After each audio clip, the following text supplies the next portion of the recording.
আসসালামু আলাইকুম viewers, welcome to my Jennifer cooking house. আপনাদের জন্য আজকে নিয়ে আসলাম মিষ্টি কুমড়ার পাতা। আমি এটা রান্না করব কাঁঠাল বিচির সাথে।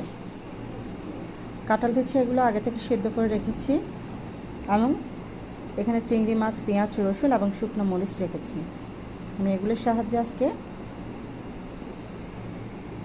মিষ্টি কুমড়ার পাতাটা রান্না করব। তাহলে চলুন দেখা যাক।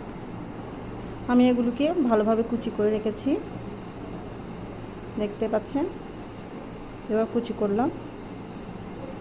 আমি হাঁড়িতে পেঁয়াজ, রসুন এবং শুকনো মরিচ এগুলো দিয়ে দিচ্ছি,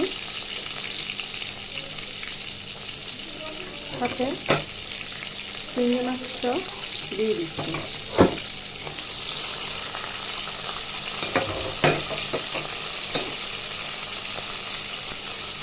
এবার একটু ব্রাউন কালার হওয়া পর্যন্ত একটু অপেক্ষা করব।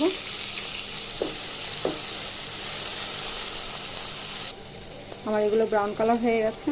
এবার এখানে দিয়ে দিব স্বাদ মতো লবণ,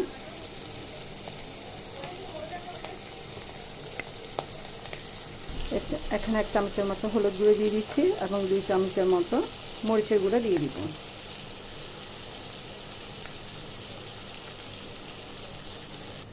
একটু কষা পর্যন্ত ওয়েট করব।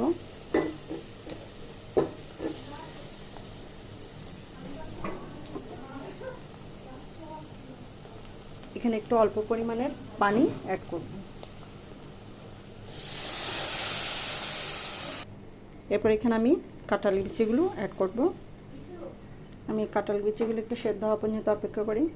যেহেতু আগে থেকে সেদ্ধ করে রেখেছি, আমার অত বেশিক্ষণ লাগবে না, জাস্ট ব্লক আসার জন্য ওয়েট করব।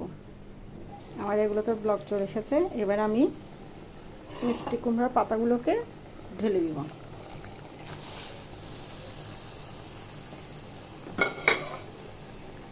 এবার একটু নাড়াচাড়া করে নিব।